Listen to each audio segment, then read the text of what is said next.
오늘의 주요 뉴스입니다. 이른바 김건희 여사 공천 개입 의혹의 핵심 당사자인 명태균 씨의 폭로가 연일 이어지고 있습니다.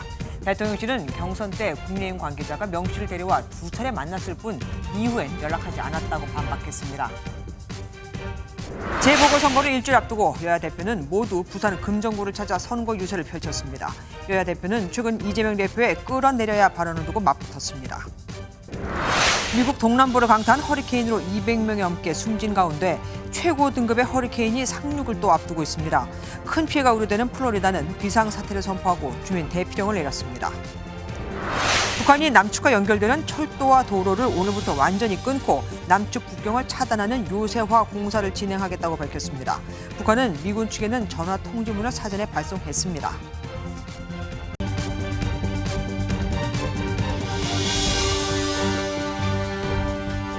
요즘 야당 대표도 본인은 탄핵이라는 말을 한 적이 없다면서 조심하건만 한 달 이내 대통령 하야 및 탄핵이라는 표현까지 한 겁없는 인물이 있죠. 바로 명태균 씨입니다. 이른바 김건희 여사 공천 개입 의혹의 핵심 당사자로도 알려져 있는데 의혹 초창기 때와 달리 최근 명 씨의 입이 아주 거칠어지고 있습니다. 대통령 부부와 친밀한 관계이고 여러 선거 과정에서 중요한 역할을 해왔다. 내가 했던 일에 20분의 1도 나오지 않았다 등등 협박성 발언을 이어가며 다른 정치인들과의 만남, 인연에 대해서도 흘리고 이때마다 정치인들은 또 나는 그와 가깝지 않았다면서 선을 그느라 바쁘고 말이죠. 도대체 명 씨의 의도가 뭘까요? 첫 소식 최돈희 기자가 준비했습니다. 시작은 국민의힘 김영선 전 의원의 공천 개입 의혹이었습니다. 지난 총선에서 명태균이라는 사업가가 김건희 여사와의 친분을 이용해서 김 전 의원의 공천 과정에 개입했다는 겁니다. 사모하고 대통령 전화해갖고 대통령 난 김영철 했는데 이렇게. 당시 명 씨는 허위 사실이라며 법적 대응만 시사했을 뿐 별다른 입장은 내지 않았습니다. 그런데 최근 들어 명 씨가 연일 폭로전을 이어가고 있습니다. 횟수는 잦아지고 수위는 높아졌습니다. 입을 열면 세상이 뒤집힌다. 한 달이면 하야하고 탄핵.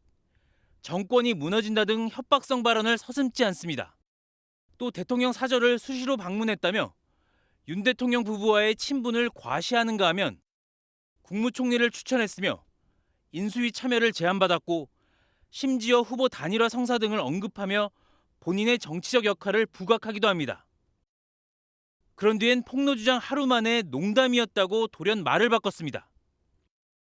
정치권은 명태균 씨에 대해 국회 국정감사 증인으로 채택했지만 명 씨는 사유서를 내고 불출석 의사를 밝혔습니다. MBN 뉴스 최돈입니다. 야당은 이런 명태균 씨의 폭로성 발언에 대해 왜 대통령실이 가만히 있느냐, 허위 사실이라면 왜 고소고발을 하지 않는 거냐며 다그치고 있죠. 대통령실이 첫 공식 입장을 내놨습니다. 국민의힘 고위 당직자와 정치인이 데려와서 2번 본 게 다이고 별도의 친분이 있던 건 아니라고요. 그런데 명 씨를 윤 대통령에게 소개해줬다고 지목된 개혁신당 이준석 의원이 새빨간 거짓말이라고 즉각 반박하며 오히려 윤 대통령과 명 씨의 친분을 더 강조하고 나섰습니다. 대통령실 혹 때려다 혹 붙인 격이 된 걸까요? 최선우 기자가 보도합니다. 김건희 여사 공천 개입 의혹의 핵심 당사자인 명태균 씨가 윤 대통령 부부와 지속적 소통을 해왔다는 논란이 일자 대통령실이 첫 공식 입장을 냈습니다. 대통령실은 대통령 선거 전 2021년 초 자택에 찾아온 국민의힘 고위 당직자가 명 씨를 데리고 와 처음으로 보게 됐다며 2번째 만남도 국민의힘 정치인이 명 씨를 데려와 진행됐다고 설명했습니다. 보안 때문에 자택에서 만났을 뿐 대통령과 별도 친분이 있던 건 아니라며 거리를 두라는 당내 조언 이후에는 더 이상 명 씨와 문자나 통화한 기억이 없다고 강조했습니다. 의혹 당사자로 지목된 개혁신당 이준석 의원은 윤 대통령 취임 이후에도 김 여사와 명 씨가 주고받은 대화를 본 적이 있다며 대통령실의 입장을 즉각 반박했습니다. 2022년 10월에 있었던 일, 11월에 있었던 일에 관해 가지고 명태균 사장과 김건희 여사가 주고받은 메신저 대화를 본 적이 있습니다. 대통령이나 여사와의 관계 속에서 명태균 사장이 많은 대화를 축적한 건 맞습니다. 또 자신이 명 씨를 대통령에 소개시켜줬다는 대통령실 입장엔 새빨간 거짓말이라고 재차 비판했습니다. 명 씨를 둘러싸고 대통령실과 이 의원의 설전이 벌어지면서 진실 공방은 더욱 확대 격화될 것으로 보입니다. MBN 뉴스 표선우입니다. 뉴스 추적 서정표 국회 반장과 이어가겠습니다. 서 기자, 그래서 대통령에게 처음에 명태균 씨를 소개해 준 사람이 누구라는 겁니까? 네, 앞 기사에서 보셨듯이 이 대통령실은 윤 대통령의 자택에서 그러니까 국민의힘 관계자 2명과 2차례 만난 게 전부다 이렇게 밝혔잖아요. 네네. 그 2명 가운데 한 명이 이준석 당시 국민의힘 대표입니다.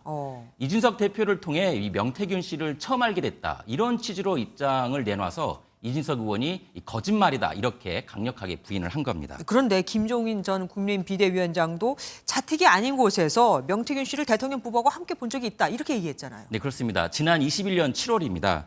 처음으로 이 대통령 부부하고 식사를 하는 자리에 나갔더니 대통령 부부 옆에 이 명태균 씨가 앉아 있었다는 겁니다. 네. 오늘 통화한 내용인데요. 들어보시겠습니다. 명태균이하고 김 여사는 나가고 나하고 윤석열 대통령하고만 저녁을 먹었지. 단 2차례 만남에 불과했다는 대통령실의 주장과 달리 따로 또 만난 적이 있다 네, 이겁니다. 그렇습니다. 네. 거짓말 공방이 계속될 수밖에 없습니다. 그래서 야권에서는 오늘 하루 종일 대통령실이 거짓말을 하고 있다 이렇게 비판을 쏟아냈습니다.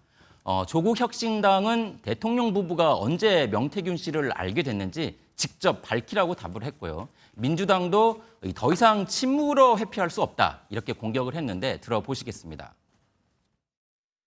시간이 흐를수록 대통령실의 거짓말이 눈덩이처럼 커지고 있습니다. 더 늦기 전에 모두 자백하십시오. 그런데 서 반장, 이 명태균 씨의 폭로를 보면 수위가 상당히 높습니다. 도대체 이렇게 하야 탄핵이라는 말까지 하는 그 의도가 뭘까요? 네, 최근 명 씨는 언론 인터뷰에 적극적으로 응하고 있습니다. 네. 단어들도 말씀하신 대로 거침이 없습니다. 네. 그런데 또 본인이 한 말들을 이 하루 만에 주워 담기도 합니다. 이 농담이라고 하면서 받아들이고 있는데요. 네. 일각에서는 이런 상황을 언론 동향을 살폈다가 여파가 감당할 수 없을 정도로 커지니까 한 발 물러서는 거 아니냐 이렇게 보기도 하고요. 네. 또 현재 진행되고 있는 본인의 수사가 걱정이 되기 때문에 압박하는 것이다 이런 시각도 존재합니다. 김영선 전 국민의힘 의원한테서 매달 공천 대가로 돈을 받아간 그것 때문인 거죠? 네, 맞습니다. 지난 22년 6월 재보궐선거 때 김영선 전 의원이 이 본인의 세비 9천여만 원을 명태균 씨에게 줬는데요. 정치자금법 위반 혐의로 현재 검찰이 이 김영선 전 의원과 명 씨에 대해 수사를 벌이고 있는데 수사가 속도를 내면서 명 씨의 행보도 급해지고 있다 이런 해석입니다. 뭐 이런 혐의까지 있으니까 대통령실이 선을 긋고 싶어하는 건 뭐 당연한 것 같기도 하긴 합니다. 어쨌든 지금 국정감사가 한창인데 국정감사 내용보다는 이 명태균 씨 얘기가 훨씬 더 많이 나와요. 이 원래는 내일 국정감사에 이 명태균 씨가 출석하게 돼 있었습니다. 네네. 내일 중앙선거관리위원회 국정감사가 있는데요. 이 김건희 여사의 지난 4월 총선 공천 개입 의혹 관련해 가지고 이 명 씨가 증인으로 채택이 됐는데 앞서 말씀드린 검찰 수사를 이유로 이 불출석 사유서를 제출했습니다. 네. 오는 17일 국정감사에도 이 증인으로 채택이 됐는데요. 안 나올 가능성이 큽니다. 민주당은 뭐 당연히 명태균 씨 의혹을 더 키우겠어요. 이재명 대표도 상당히 적극적입니다. 최근에 이 징계하여 다스린다 이런 징치라는 네네. 단어까지 써가면서 이 상황을 키우고 있는 모양새인데요. 민주당은 앞으로 명 씨와 용산과의 관계를 계속 부각시키려 할 것이고요. 하지만 여당에서는 딱히 손쓸 게 없다는 게 이 한계로 지적되고 있습니다. 그렇겠네요. 지금까지 서정표 국회 반장과 함께했습니다. 고맙습니다. 11.6 재보궐선거를 일주일 앞두고 여야 대표는 모두 승부처로 꼽히는 부산 금정구를 찾아 한 표를 호소했습니다. 유세중 최근 논란이 된 이재명 민주당 대표의 탄핵 시사 발언 얘기가 또 나왔는데 이 대표는 탄핵 얘기가 아니었다고 부인했고 한동훈 국민의힘 대표는 구질구질하다고 맞받았습니다. 정태훈 기자가 현장에 다녀왔습니다. 부산을 찾은 이재명 민주당 대표는 두 번째 정권 심판의 기회임을 강조하며 이번 선거에서는 다른 선택을 해달라고 호소했습니다. 이번에는 좀 바꿔서 한번 써보고 잘하면 다시 뽑고 못하면 다른 선택을 하면 되지 않냐. 이렇게 해주면 이번에 당선되는 후보가 얼마나 열심히 일하겠습니까? 얼마 전 국민의힘으로부터 반발을 샀던 끌어내려야 한다는 표현에 대해서는 탄핵과는 다른 얘기라며 적극 부인했습니다. 돼지 눈에는 돼지만 보여요. 저는 탄핵 얘기한 일 없잖아요. 자기들끼리 막 탄핵 얘기해요. 한동훈 국민의힘 대표도 사흘 만에 다시 부산에 찾아 선거에 힘을 실었습니다. 지금 이 선거가 필요로 하는 사람 윤희련이고 바로 그 윤희련을 여기 있는 우리 국민의힘이 뒷받침하겠습니다. 이재명 대표의 당시 발언에 대해서는 구질구질하다며 강하게 맞섰습니다. 모든 사람이 똑같이 해석하면 그 해석이 맞는 겁니다. 그런 거 우겨봐야 좀 구질구질하지 않습니까? 말씀해놓고. 야권 단일화로 더욱 뜨거워진 이곳 금정구를 두고 벌이는 양당의 표심 경쟁은 마지막까지 이어질 것으로 보입니다. MBN 뉴스 정태용입니다. 이제는 여당 내에서도 김건희 여사가 공개 활동을 자제해야 한다는 발언이 나오고 있죠. 한동훈 국민의힘 대표가 저도 그렇게 생각합니다. 그게 필요합니다고 밝혔습니다. 김 여사 문제에 대해 여당 대표로서 할 말을 하기 시작한 걸까요? 친윤계의 시선은 당연히 곱지 않습니다. 황재원 기자입니다. 김건희 여사가 공개 활동을 자제해야 한다는 일부 친한계 의원 발언에 대한 질문에 한동훈 국민의힘 대표는 공감을 표시했습니다. 활동을 좀 자제했으면 좋겠다는 뉘앙스로 발언을 하셨다는 보도들이 나오고 있습니다. 저도 그렇게 생각합니다. 제 어떤 의원들이 뭐라고 말했는지는 전 몰랐는데요. 저도 그게 필요하다고 생각합니다. 한 대표가 명품 가방 수수 논란에 대해 사과해야 한다고 말한 적은 있지만 여사 활동에 대해 의견을 밝힌 건 이번이 처음입니다. 김건희 여사에 대한 한동훈 대표의 발언은 최근 수위가 높아지고 있습니다. 지난 7일 원외 당협위원장을 만나서는 위험하고 심각한 사안이라며 민심에 따라 행동할 것이라고 말한 걸로 알려졌습니다. 또 지난 6일 친한동훈계 의원들과의 만찬에서는 앞으로 뭐가 나올지 모른다며 대응을 잘하자고 당부하기도 했습니다. 도이치모터스 주가 조작 사건에 대한 검찰의 김 여사 기소 여부가 이르면 이번 주 결론 날 가능성이 있고 그 결과에 따라 민심이 더 나빠질 수 있다고 판단하는 것으로 해석됩니다. 친윤계는 한 대표의 곱지 않은 시선을 보내고 있습니다. 한 친윤 인사는 MBN과의 통화에서 내부 갈등을 유발하는 말을 하기보다 지금은 국감에서 탄핵까지 언급하는 야당과 싸워야 할 때라고 밝혔습니다. MBN 뉴스 황지연입니다. 최고 등급의 허리케인이 미국 플로리다 상륙을 앞두고 있습니다. 바로 직전에 지나갔던 허리케인보다 훨씬 더 세다고 하는데 최대 풍속 시속 250km에 4m에 달하는 폭풍 해일을 일으킬 거라는 전망까지 나옵니다. 전난주 기자가 보도합니다. 위성 영상으로 본 허리케인 밀턴의 모습입니다. 엄청난 크기의 허리케인이 플로리다 반도를 향해 이동합니다.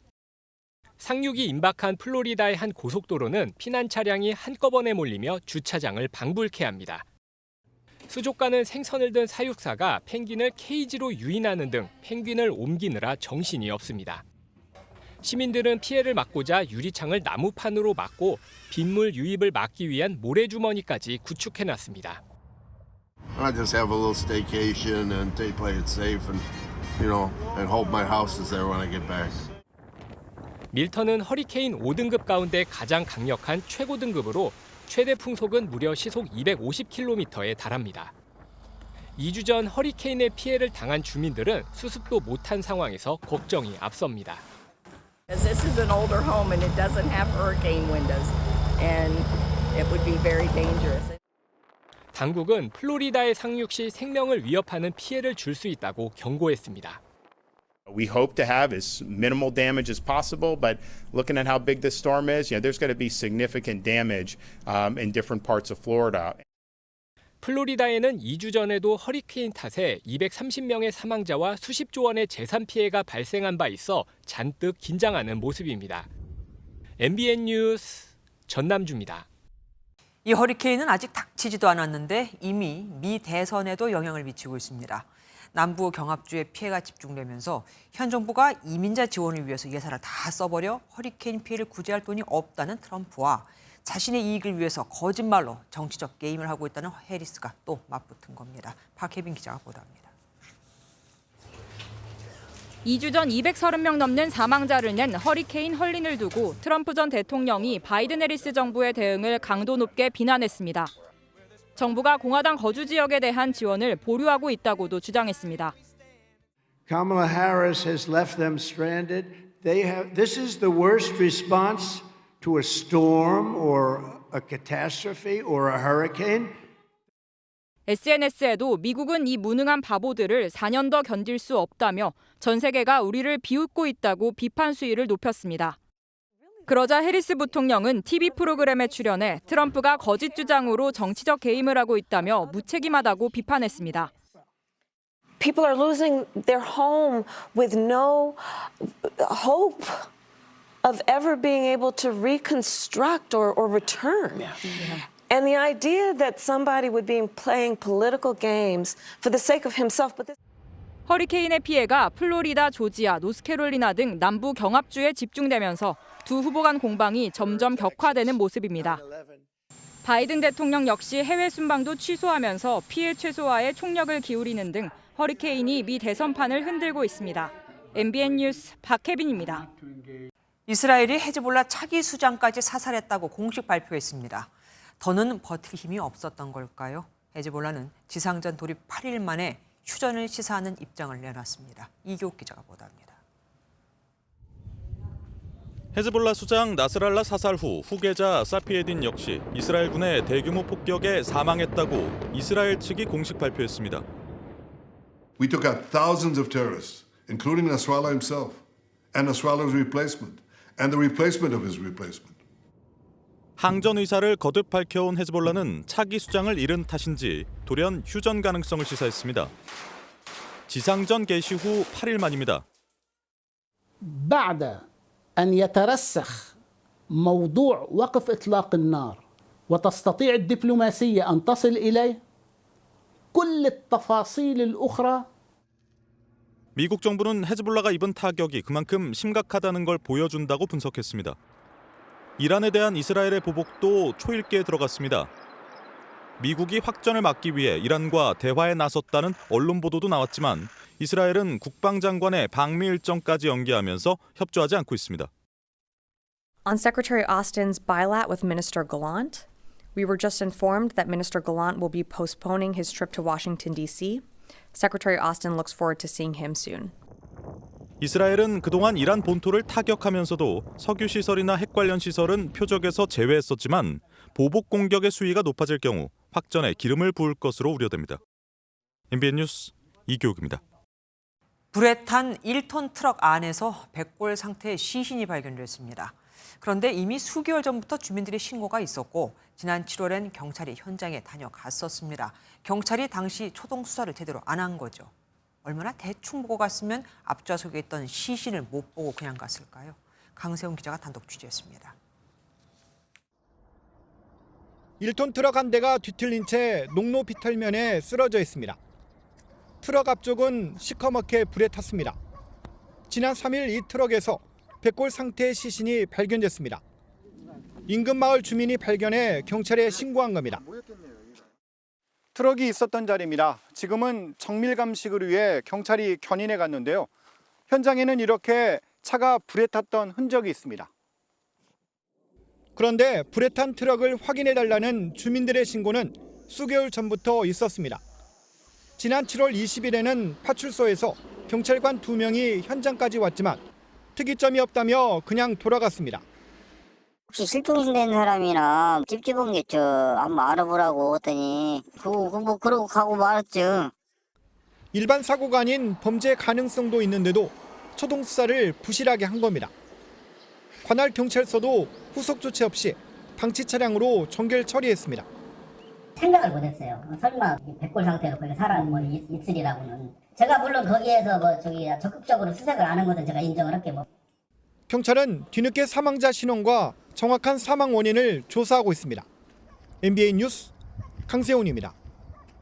고속도로에서 차량에 불이 붙어 탑승자들이 큰 화를 당할 뻔했습니다. 불행 중 다행히 마침 사고 차량 바로 뒤를 따라오던 차에 경찰관이 타고 있었습니다. 김민수 기자가 보도합니다. 앞서가던 승용차 한 대가 갑자기 휘청거리기 시작합니다. 경적을 울려보지만 결국 오른쪽으로 넘어지고 맙니다. 이를 지켜본 뒷차량 운전자가 지체 없이 인명구조에 나섭니다. 근무를 마치고 퇴근하던 대구 군의경찰서 소속 이동환 경사입니다. 뒷좌석에 있던 탑승자 2명은 먼저 꺼냈지만 아직 운전석과 조수석에 2사람이 남은 상태로 차량엔 불이 붙기 시작합니다. 그래서 뒷좌석에 있는 이제 문을 열고 뒤에 계셨던 남성분, 여성분을 이제 꺼냈었습니다. 그때 꺼냈는데 연기가 오르면서 불꽃이 갑자기 확 튀어오르는데 다행히 깨진 선루프를 통해 운전자와 탑승자 2명까지 꺼내는데 성공합니다. 인명 피해를 최대한 방지하기 위해서 사람을 구해야 되겠다는 생각밖에 안 들더라고요. 그때 당시에는. 그래서 최대한 빨리 꺼내야 된다 이런 생각만 계속 가지고 있었던 것 같습니다. 대구 군의경찰서는 시민 4명을 안전하게 구한 공로로 이 경사에 대한 포상을 검토하고 있습니다. MBN 뉴스 김민수입니다. 새벽에 아파트 지하 주차장에서 충전 중이던 전기차에서 불이 나 주민 300여 명에 대피하는 소동이 벌어졌습니다. 충남 천안과 아산 도심에서는 한글날을 맞아 폭주족이 출몰해 시민들이 큰 불편을 겪었습니다. 사건 사고 소식 김효영 기자가 모아봤습니다. 주차된 전기차에서 연기가 피어오르더니 차량 밑에서 시뻘건 불길이 올라옵니다. 오늘 새벽 2시 10분쯤 전북 전주 혁신도시의 한 아파트 지하 주차장에서 충전 중이던 전기차에 불이 났습니다. 소방당국은 특수 진압차를 투입해 1시간 만에 불길을 잡았고 주차장 스프링클러도 정상 작동해 화재 확산을 막았습니다. 불이 난 차량은 기아 니로 모델로 사고 전날 오후 6시쯤부터 충전을 했던 것으로 알려졌습니다. 주차장에는 2,400대가 넘는 차량이 주차돼 있어 하마터면 대형 사고로 이어질 뻔했습니다. 인명 피해는 없었지만 한밤중 300명이 넘는 주민들이 대피하는 소동이 벌어졌습니다. 사이렌 울리고 대피하면서 제 아이도 있고 가족들이 나오면서 굉장히 좀 불안했었습니다. 연기 많이 올라오고. 한 남성이 횡단보도를 반쯤 건너는 순간 SUV가 그대로 들이받습니다. 참혹한 사고를 목격한 시민이 어쩔 줄 몰라 합니다. 오늘 새벽 0시 40분쯤 대전 신탄진역 인근 도로에서 SUV가 횡단보도를 건너던 20대 남성을 쳤습니다. 이곳에서 차량과 부딪힌 남성은 심정지 상태로 병원으로 옮겨져 치료를 받고 있습니다. 무단횡단하는 거를 빨간불에 승용차가 친 거예요. 광복절에 이어 한글날인 오늘 새벽에도 충남 천안과 아산 도심에 폭주족이 출몰했습니다. 경찰이 SNS를 확인해 예상 집결지에 대한 단속에 나섰지만 시민들은 느닷없이 나타난 오토바이 무리 때문에 밤새 불편을 겪어야만 했습니다. MBN 뉴스 김영현입니다. 한국주택토지공사가 관리하는 공공임대 아파트에서 지난 5년 동안 화재로 200여 명이 다치고 10여 명이 숨졌습니다. 불이 났을 때 어떻게 대처를 하느냐에 따라 피해 정도가 달라질 텐데 문제가 있었습니다.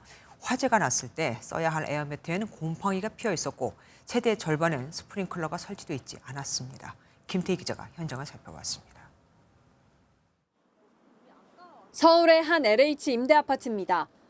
불이 났을 때 중요한 구조수단으로 쓰이는 에어매트 곳곳에 곰팡이가 피어 있습니다.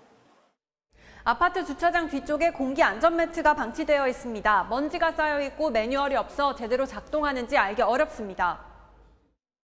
LH 임대 아파트 가운데 에어매트가 설치된 아파트 단지에서 설치 연도를 확인할 수 없거나 10년 이상 지난 곳이 절반입니다. 그나마 있는 것도 무용지물입니다. 이렇게 들어간 예산만 30억 원입니다.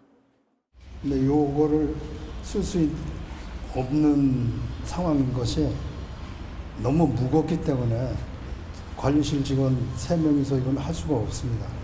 옮기는 것 자체가 아주 힘듭니다. 문제는 이뿐만이 아닙니다. 스프링클러 설치 의무가 없을 때 사업 승인이 난 아파트는 불이 나도 속수무책입니다. LH가 관리하는 전체 임대주택 87만 9천여 세대 가운데 스프링클러가 없는 세대는 절반에 가까운 45%, 40만 세대에 달합니다. 주민들은 불안합니다. 거동이 불편한 어르신들이 많이 사시고 혼자 계시는 어르신들이 많으시니까 아무래도 화재가 나면 스프링클러가 꼭 필요하다고 생각을 해요. 스프링쿨러나 공기 안전 매트가 잘 설비도 되어 있어야 하지만 위기 시에 실제로 잘 작동될 수 있도록 늘 관리가 되어져야 합니다. LH 임대아파트에서 지난 5년 동안 630여 건의 불이 나 13명이 죽고 200여 명이 다쳤습니다. LH는 에어매트를 교체하겠다면서도 에어매트 관리와 스프링클러 설치는 의무가 아니라고 해명했습니다. MBN 뉴스 김태희입니다. 제578돌 한글날인 오늘 쾌청한 가을 하늘 아래 곳곳에서 한글 체험 행사가 풍성하게 열렸습니다. 해외에서 활약하는 우리 선수들 덕이겠죠. 유럽 프로축구 명문 구단에서도 한글날을 축하하는 특급 팬 서비스를 해 눈길을 끌었습니다. 이한나 기자입니다. 흥겨운 우리가락이 울려 퍼지고 무대 위에선 그 음악에 맞춰 전통춤을 춥니다. 잔디밭에 삼삼오오 모여 앉은 아이들은 공연에서 눈을 떼지 못합니다. 한글날을 기념해 도심 곳곳에선 다채로운 한글 체험 행사도 열렸습니다. 제가 직접 만든 자음 기억이 들어간 한글 달고나입니다. 현장엔 벌써 예약이 다 마감됐을 정도로 많은 시민들이 찾고 있습니다.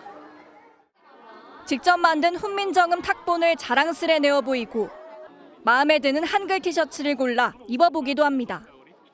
한글날 맞이해서 우리 아이들에게 한글의 중요성을 알려주고 싶어서 방문하게 되었습니다. 도심 한가운데서 열린 한글 행사 역시 가족 단위의 방문객들로 붐볐습니다. 한복을 입고 우리말이 적힌 발판 위를 폴짝 뛰어보고 세종대왕 동상 앞에서 기념 촬영도 해봅니다. 온종일 체험을 기다리는 줄이 길게 늘어섰지만 쾌청한 날씨 속 가족과 함께라면 지루하지 않습니다. 달력 만들기랑 이거 훈민정음 서문 필사 체험하려고 지금 기다리고 있었습니다. 아주 재밌고 유익하고 신납니다. 유럽 프로축구 명문 구단들도 잇따라 한글날을 축하했습니다. 손흥민의 소속팀 잉글랜드 토트넘은 SNS에 자랑스러운 한글날이라는 게시글을 올렸고 이강인이 뛰는 프랑스 파리 생제르맹은 한정판 한글 유니폼을 내놔 눈길을 끌었습니다. MBN 뉴스 이한나입니다. 공공표지판이나 공문서는 정확한 정보 전달이 최우선이죠. 그런데 여기에 오탈자가 너무 많습니다. 심지어 정부가 언론사에 배포하는 보도자료에서만도 지난 3년 동안 2,000건 넘는 표기 오류가 발견됐습니다. 전민석 기자가 취재했습니다. 서울 종로구의 한 어린이공원 안내판입니다. 신체 일부를 끼워 넣지 마세요라고 돼 있는데 맞는 표현은 끼워 넣지 마세요입니다. 서울 홍제천변에 있는 비상대피 안내판에는 출입을 급합니다라는 엉뚱한 표기가 돼 있습니다. 좀 더 명확히 정확히 작성되어 있어야 하지 않나 하는 생각이 들었습니다. 공문서인 공공기관 보도자료에도 오탈자가 수두룩합니다. 국방부의 경우 다이내믹 대신 다이나믹이라는 틀린 표기가 사용됐고 심지어 교육부는 페스티벌 대신 페스티벌이라고 썼습니다. 최근 3년 동안 47개 공공기관에서 2만 4천여 건의 보도자료를 발표했습니다. 이 가운데 10%인 2,200여 건에서 표기 오류가 발견됐습니다. 2005년부터 공공기관에선 국어 책임관이 문서상의 오류를 검수하게 돼 있지만 실효성은 떨어진다는 지적입니다. 해마다 국어 책임관을 대상으로 실시하는 공동연수회 참석률도 지난 2022년 66%에서 올해 54%로 되레 떨어지고 있습니다. 조금만 관심을 가지면은 오류를 좀 줄일 수 있을 텐데도 불구하고 제대로 좀 운영이 안 되고 있는데 좀 적극적으로 역할을 할 수 있도록 그 인센티브라든지 이런 부분에 대해서도 좀 적극적으로 고민할 필요가 있다고 생각합니다. 창제 578돌을 맞은 한글날, 보다 정확하고 바른 정보 전달을 위해 정부의 노력이 뒷받침되어야 한다는 목소리가 나옵니다. MBN 뉴스 전민석입니다. 은행들이 희망퇴직자들에게 법정 퇴직금에 더해 얹어준 돈이 최근 5년간 6조 5천억 원이 넘는 것으로 나타났습니다. 고금리 덕에 올린 막대한 수익을 희망퇴직금으로 펑펑 써댄 겁니다. 희망퇴직금으로만 7억 원이 넘게 받은 사람도 있습니다. 이승민 기자가 보도합니다. 올해 상반기 국내 은행들이 이자 장사로 벌어들인 수익은 30조 원에 달합니다. 전년 동기 대비 4천억 원이 증가해 역대 최대 수준입니다. 가계대출 증가와 고금리로 사상 최대 이익을 거둔 은행들이 고액의 희망퇴직금을 뿌렸습니다. 더불어민주당 천준호 의원이 금융감독원으로부터 받은 자료를 보면 국내 14개 은행은 2019년부터 올해 8월까지 6조 5천억 원을 희망퇴직금으로 지급했습니다. 이 기간 희망퇴직한 은행 직원은 16,000명으로 1인당 평균 4억 원이 넘는 희망퇴직금을 받았습니다. 희망퇴직금은 법정 퇴직금 외에 추가로 지급되는 돈으로 특별퇴직금, 자녀학자금, 재취업 지원금 등이 포함됩니다. 2021년 소매 금융 분야에서 철수하며 2,000명 넘는 희망퇴직을 받았던 한국시티은행이 1인당 평균 6억 원으로 가장 많은 희망퇴직금을 지급했고 4대 시중은행 퇴직자들도 3억 4천만 원씩 챙겼습니다. 힘겹게 빚을 갚는 시민들은 박탈감을 느낄 수밖에 없습니다. 저희 같은 서민들은 이자 3%도 안 줘서 막 여기저기 정기예금 알아보는데 피 같은 돈으로 자기네들 다 돈잔치 하는 것 같아서. 시장 금리 하락에 따라 예금 금리는 내린 반면 대출 금리는 오히려 오르면서 예대 금리 차는 최근 다시 벌어지고 있습니다. MBN 뉴스 이승민입니다. 1906년에 놓인 경의선은 서울과 신의주를 잇는 길이 518km의 철도죠. 과거 남북 경협의 상징 역할을 해온 이 경의선과 동해선을 북한이 끊겠다고 밝혔습니다. 남쪽 국경을 요새화하는 작업에 들어갔다면서요. 군 당국은 북한 정권의 불안감으로 인한 궁여 지책이라며 도발할 경우 응징하겠다고 밝혔습니다. 먼저 서남익 기자가 보도합니다. 지난 2003년 남과 북을 이어주는 경의선 철도 연결식 모습입니다. 이후 경의선 도로와 철도는 개성공단 입주기업 관계자들이 주로 오가는 길로 사용됐습니다. 지난 2005년 개통돼 강원도 고성과 북한 원산 간 107km 구간을 연결해줬던 동해선 역시 금강산 관광길이 막히면서 더 이상 사용되지 않았습니다. 북한이 남측과 연결된 도로와 철도를 완전히 끊고 국경 요새화 작업을 진행한다고 공식 선언했습니다. 조선인민군 총참모부는 조선반도에 조성된 첨예한 군사적 정세는 보다 단호하고 강력한 조치를 취할 것을 요구하고 있다며 실질적인 군사적 조치라고 밝혔습니다. 북한은 이 같은 내용을 오늘 오전 미군 측에 알렸는데 오해와 우발적 충돌을 방지하기 위한 의도라고 밝혔습니다. 김정은 북한 국무위원장은 지난해 12월 남북을 적대적 두 국가로 선언하고 남북을 잇는 도로에 지뢰를 심고 철도를 제거하는 작업을 해왔습니다. 합동참모본부는 김정은 정권의 불안감에서 비롯된 궁여지책에 불과하다며 도발을 감행한다면 압도적으로 응징하겠다고 밝혔습니다. MBN 뉴스 서남희입니다. 북한이 남쪽 국경 요새화에 나서면서 한반도 긴장이 고조되고 있습니다. 국방부 출입하는 정치부 권정봉 기자와 자세히 짚어보겠습니다. 어서 오십시오. 권 기자, 미군에만 이 내용을 통지한 이유가 있겠죠? 네, 오늘 발표된 조선인민군 총참모부 보도문을 보면 그 답을 추론해 볼 수 있는데요. 네. 같이 보실까요? 네. 이 오해와 우발적 충돌을 방지하려고 미군 측에 전화 통지문을 발송했다. 이렇게 밝혔죠. 자신들이 대화 상대는 미국이란 걸 분명히 밝히려는 전략적 목적이 커 보입니다. 어떤 메시지를 전달하려고 했던 걸까요? 네, 북한이 요새화한다고 선언한 곳은 바로 이 군사분계선 일대입니다. 평시에 이곳은 한국합동참모본부 소관이자 유엔군 사령부 관리 지역인데요. 긴장의 책임을 한국에 돌리고 우발적 충돌을 원하지 않는다는 메시지를 미국에 전달하려는 의도가 읽힙니다. 전문가 의견 들어봤습니다. 미국과 소통하는 그런 모습을 의도적으로 연출함으로써 한미 간에 이간질을 하려고 하는 그런 갈라치기의 모습이요. 정작 헌법 개정에서 예상했던 발표는 나오지 않았죠. 네, 그렇습니다. 지난 1월 김정은 국무위원장이 이 헌법의 어떤 조항은 삭제를 하고 어떤 조항을 신설하라고 했는지 기억나시나요? 신설까지는 모르겠고 통일이라는 단어는 아예 싹 없애라고 했던 거 기억납니다. 네, 맞습니다. 이 통일 조항을 삭제하고 영토 조항을 신설하라 이렇게 직접 주문을 했습니다. 네. 이번 최고인민회의에서 김 위원장의 지시가 헌법에 반영돼 공개될 것으로 예상이 됐지만 그 예상이 빗나갔습니다. 심지어 자세히 보시면 김 위원장 이번 회의에 참석하지도 않았습니다.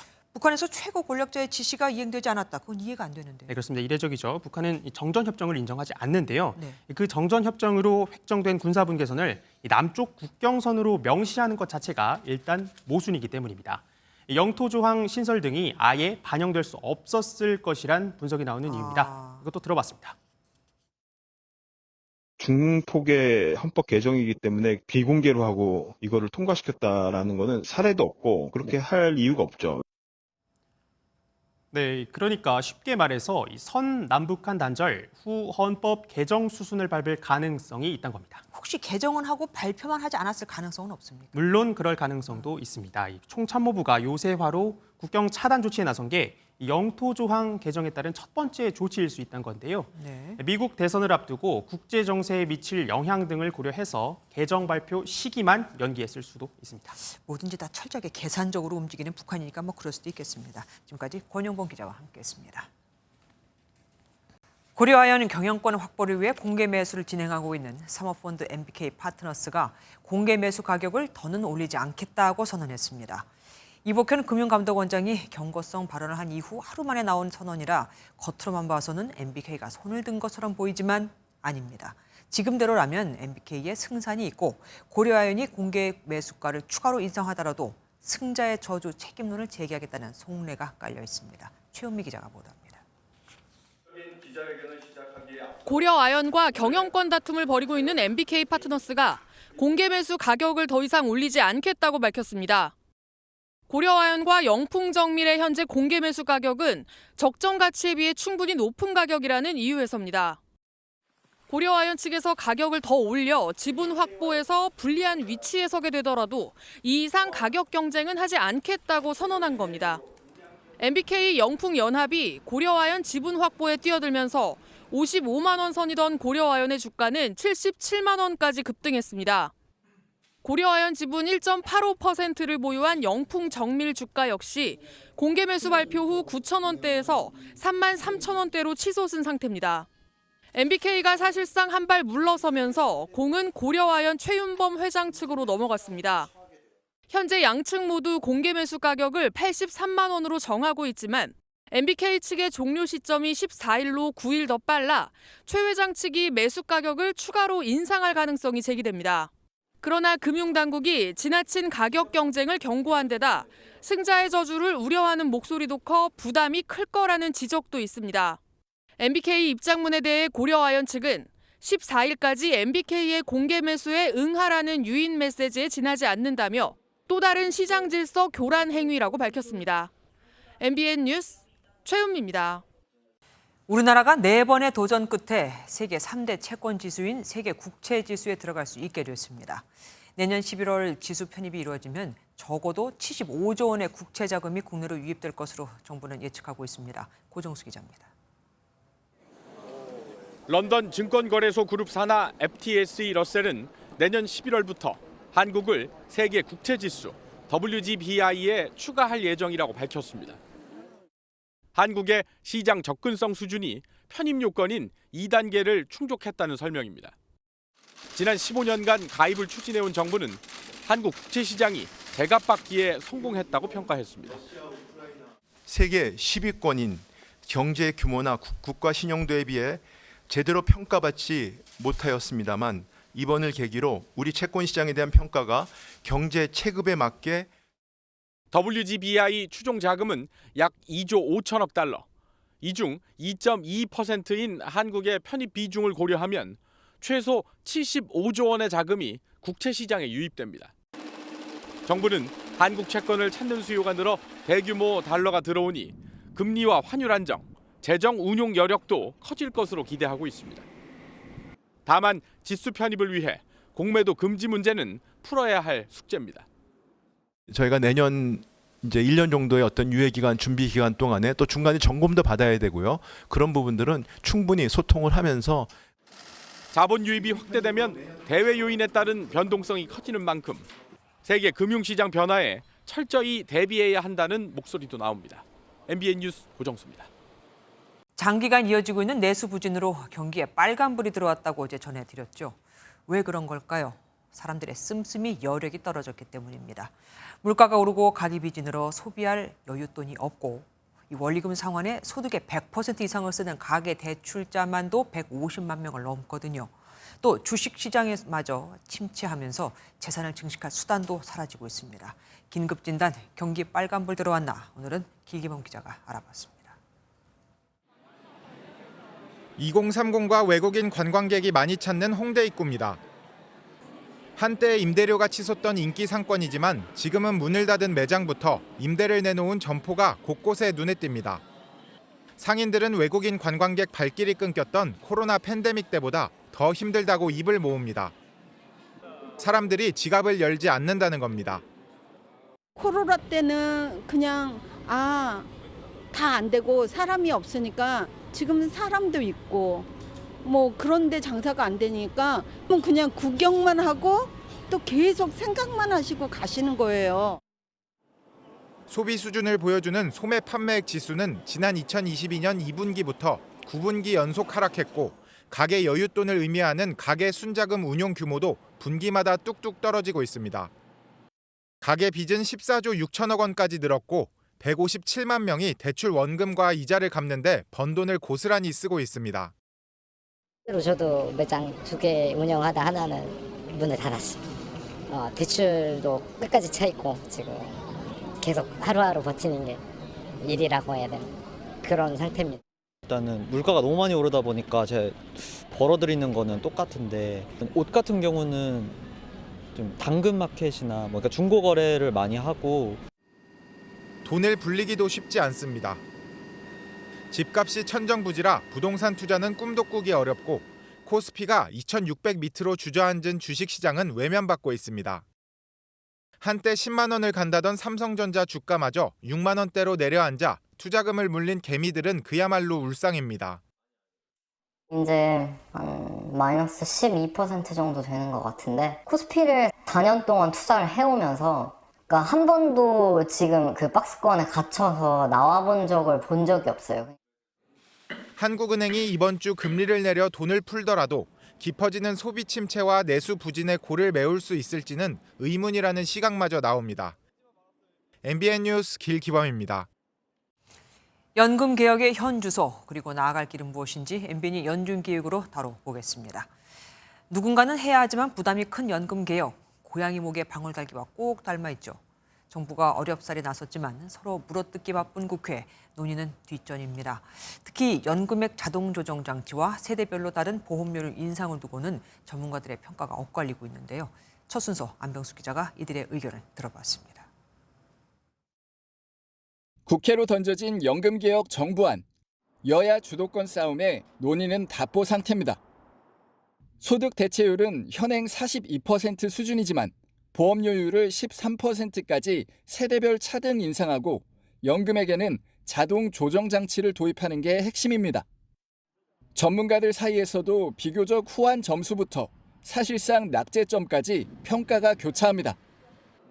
우선 세대 간 형평성을 고려한 절충안이라는 호평이 나왔습니다. 지속 가능성과 세대 간 형평성에 조금 더 무게 중심을 둔 그런 균형적인 절충안이라고 생각합니다. 청년 세대들이 가장 불안해하는 게 연금이 지속 가능하지 않을 것 같다. 그런 부분들을 해결해 주는 것이. 하지만 자동 조정 장치는 아직 조심스럽다는 반응입니다. OECD 가입국 과반이 채택하고 있지만 우리 연금 재정이 불안정해 급격한 보험료 상승과 연금액 삭감 등이 우려된다는 겁니다.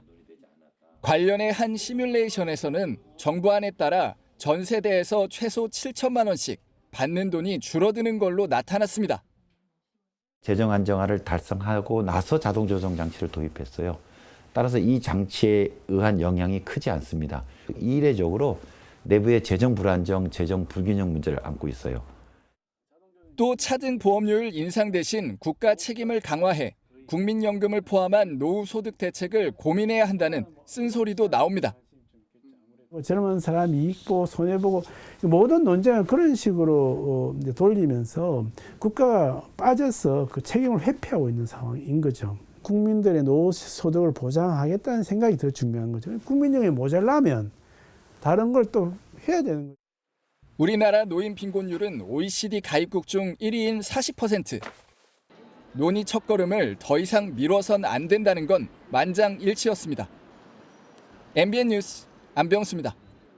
싱가포르를 국빈 방문한 윤석열 대통령이 해외 청중들을 상대로 싱가포르 렉처에서 정부의 통일 비전을 강연했습니다. 조금 전 전해드린 대로 북한 김정은은 아예 통일이라는 단어 자체를 없애고 남쪽 국경의 요새화까지 이루려 하고 있지만 윤 대통령은 한반도 통일이 비확산 체제를 공고히 하고 인도 태평양 지역의 평화를 획기적으로 진전시킬 거라고 주장했습니다. 이기종 기자입니다. 윤석열 대통령이 싱가포르 렉처 강연자로 나섰습니다. 싱가포르 정부 산하 동남아 연구소가 주최하는 행사로 헨리 키신저 전 미 국무장관, 시진핑 중국 국가주석, 문재인 전 대통령도 이곳에서 강연했습니다. 윤 대통령은 광복절 기념사에서 밝힌 8.15 독트린을 설명하며 한반도 통일은 자유의 가치를 확장하는 쾌거가 될 것이라고 말했습니다. 가난과 폭정에 고통받는 2,600만의 북한 주민들에게 그토록 간절히 바라는 자유를 선사하는 축복이 될 것입니다. 또 한반도 통일은 북핵 위협을 없애고 비확산 체제를 공고히 해 인도 태평양 지역의 평화와 안정에도 획기적으로 기여할 거라고 강조했습니다. 질의응답에서는 8.15 독트린이 북한을 위협하는 것이 아니라며 북한이야말로 대화를 거부하고 핵무기에 매달려 권력 유지의 수단으로 삼고 있다고 비판했습니다. 윤 대통령은 뒤이어 열린 싱가포르 동포간담회에서 공급망 파트너십 약정 등 한 싱가포르 정상회담의 성과를 알렸습니다. 싱가포르 일정을 마친 윤 대통령은 아세안 정상회의가 열리는 라오스로 향합니다. 이번 회의에는 이시바 신임 일본 총리도 참석해 윤 대통령과 첫 양자회담이 열릴 것으로 보입니다. 싱가포르에서 MBN 뉴스 이기종입니다. 와일드카드 결정전 사상 최초로 5위 팀의 뒤집기를 이뤄낸 KT 위즈가 LG와의 준 플레이오프 4차전에서 연장 접전 끝 승리를 거두며 또다시 마법을 보여주었습니다. 만원 관중 앞에서 펼쳐진 치열한 프로야구 준 플레이오프 4차전 현장에 박기영 기자가 다녀왔습니다. 1차전 승리 이후 LG에게 2경기를 연속해서 내주며 벼랑 끝에 몰린 KT. 안방에서 열리는 4차전에서 홈팬들은 마법 같은 역전을 기대했습니다. 여기까지 오느라 너무 힘들었는데 이름이 KT 위즈니까 팀 컬러로 하나가 돼서 이렇게 또 한 번 마법을 부렸으면 좋겠습니다. 휴일을 맞아 수많은 팬들이 야구장을 찾으면서 준 플레이오프 4차전 경기도 전석 매진됐습니다. 뜨거운 응원 열기 속 선수들도 기대에 부응하듯 짜릿한 연장 승부를 펼쳤습니다. KT가 5대3으로 앞선 8회 초 불안한 투구를 보이던 소영준이 김현수에게 안타를 허용하며 5대5 동점이 됐고 KT와 LG는 각각 마무리 투수 박영현과 에르난데스를 조기 투입하며 총력전을 벌였습니다. 연장 11회 찾아온 KT의 2사 만루 찬스. 심우준의 타구를 LG 수비진이 충돌로 놓치며 길었던 경기가 마법사 군단의 승리로 끝이 났습니다. 치열한 승부를 마친 두 팀은 휴식일을 하루 가진 뒤 잠실구장에서 5차전으로 다시 격돌합니다. MBN 뉴스 박규원입니다. 한글날인 오늘 청명한 하늘에 가을을 만끽하기 좋은 하루였습니다. 내일도 낮에는 따스하지만 아침 저녁으로는 부쩍 쌀쌀하겠습니다. 내일 의성의 아침 기온이 8도까지 떨어지면서 특히 경북 내륙 지역의 일교차가 극심하겠습니다. 내일은 전국 하늘 구름 많은 가운데 서쪽 지역을 중심으로 가끔 비가 내리겠고요. 내륙 지역으로도 산발적으로 빗방울이 떨어질 수 있겠습니다. 아침에는 안개가 짙게 끼겠습니다. 강원 내륙과 산지, 충북과 영남 지역으로는 가시거리 200m 미만의 짙은 안개가 끼겠습니다. 자세한 지역별 내일 기온입니다. 내일 내륙 지역으로는 10도 안팎까지 떨어지는 곳이 있겠고요. 낮 기온은 서울과 대전이 22도까지 오르겠습니다. 남부지방도 대구가 24도, 부산은 26도까지 올라서 오늘만큼 따스하겠습니다. 오는 주말에도 비 소식 없이 전국에 맑은 하늘이 펼쳐지겠습니다. 내셨습니다.